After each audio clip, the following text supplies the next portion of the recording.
মেজতা নিয়ে প্রতিদিন আমার কাছে মিনিমাম 15 থেকে 20টা কোয়েশ্চেন আসে। মেজতা আসলে বুঝতে হবে জিনিসটা কি। এটা হচ্ছে আপনার মেলানিন বা ত্বকের যে কালো করার উপাদানটা, সেটার হাইপার প্রোডাকশন। মেজতা 3 ধরনের হয়। একটা হচ্ছে আপনার স্কিনের একটু বাহিরের দিকে, যেটাকে বলে আমরা এপিডার্মাল, মাঝামাঝি বা মিক্সড ভ্যারাইটি, এবং ভিতরের দিকে মানে ত্বকের একেবারে অন্তর্ভাগে যেটা হয় সেটাকে আমরা বলি ডার্মাল ভ্যারাইটি। ডার্মাল ভ্যারাইটিটা কিন্তু আপনাকে মনে রাখতে হবে, এটা সহজে ভালো হতে চায় না।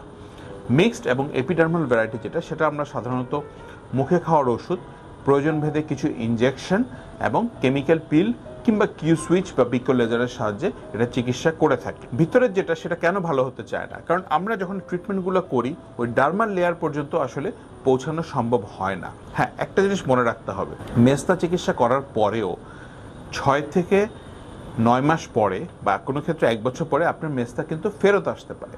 বাট সকলের যে ফেরত আসবে ব্যাপারটা কিন্তু এরকম না। দেখা যায় 10 জনের মধ্যে 2 থেকে 3 জনের ফেরত আসে। ফেরত আসলে অত সিভিয়ার ফর্মে আসে না।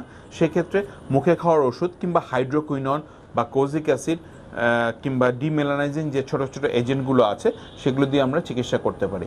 তবে মেজতা যদি আপনার দেখা দেয়, সেক্ষেত্রে আপনি রোদে গেলে কিংবা চুলার কাছে গেলে কিংবা কোনো গরম জায়গায় গেলে অবশ্যই একটা ডার্মাটোলজিস্ট রেকমেন্ডেড সানব্লক বা সানব্লকার ক্রিম ব্যবহার করবেন।